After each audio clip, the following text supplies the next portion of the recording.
Us for more on this from Miami is Jose Azel. He's a senior scholar at the Institute for Cuban and Cuban-American Studies at the University of Miami. Thank you for joining us tonight, sir.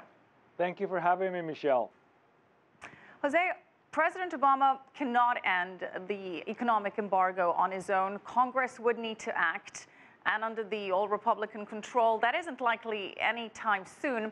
But with the easing of certain imports and exports and travel policies, which sectors of Cuba's economy are likely to feel some form of benefit from this first?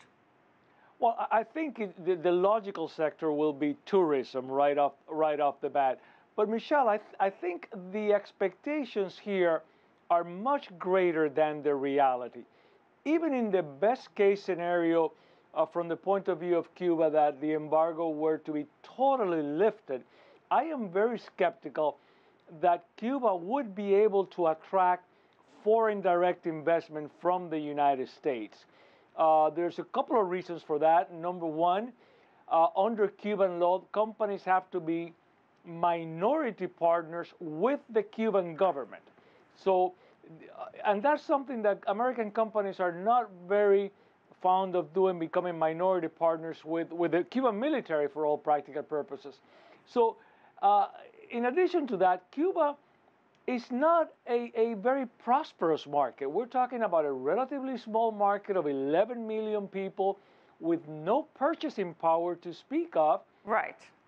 The average Cuban income is about $20 per month. So I do not see Cuba being able to attract and compete in attracting foreign direct investment to the island.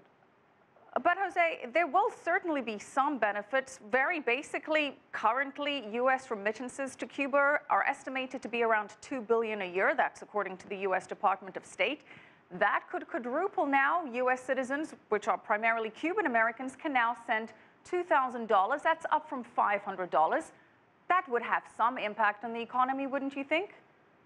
Well, again, but that is money coming in. That is not investment. And in fact, I would suspect that there's not going to be a dramatic increase in the remittances that are being sent to Cuba. These are remittances that are being sent by hard-working people that are making an effort to send $200 a month or whatever they can to their family members. They're pretty much close to their limit. These are not people that are going to be able to send much more of their monthly earnings.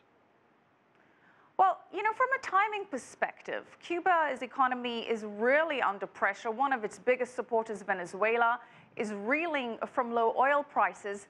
So one has to wonder, why now? Why did President Obama do this now? Well, that is a concern. Obviously, from the point of view of Cuba, with oil prices down, that impact Venezuela and also Russia, obviously. And Cuba's economy is a basket case. But it's a basket case because Cuba's economic policies have produced this. Centrally planned economies, command economies, since we learned since the collapse of the Soviet Union, simply do not work. So this is not going to necessarily change. Yes, some tourism will help early on, but it's not going to attract the kind of investments that Cuba would need. In order for Cuba to compete with other countries on the world that are also looking to attract investments, Cuba would have to really change its laws, permit full ownership, and a number of other things. In fact, according to the Heritage Foundation, it is one of the world's least free economies. Minimal property rights, high levels of regulation, serious corruption problems. So, Jose, we're running out of time here, but I want to ask, what is in this for the U.S. economically? If you don't think that it's going to encourage much foreign direct investment, do you think any U.S. companies will be likely to now, at some point, establish a presence in Cuba?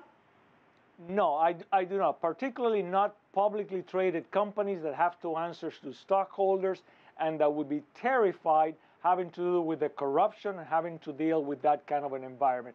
There might be some investments from privately owned entities, but I don't see any rush to invest in the market that is fundamentally a small, poor Caribbean island. So I just don't see much more than we have seen in the past. All right, we're unfortunately going to have to leave it there. Thank you so much, Jose Azel, a senior scholar at the Institute for Cuban and Cuban-American Studies at the University of Miami.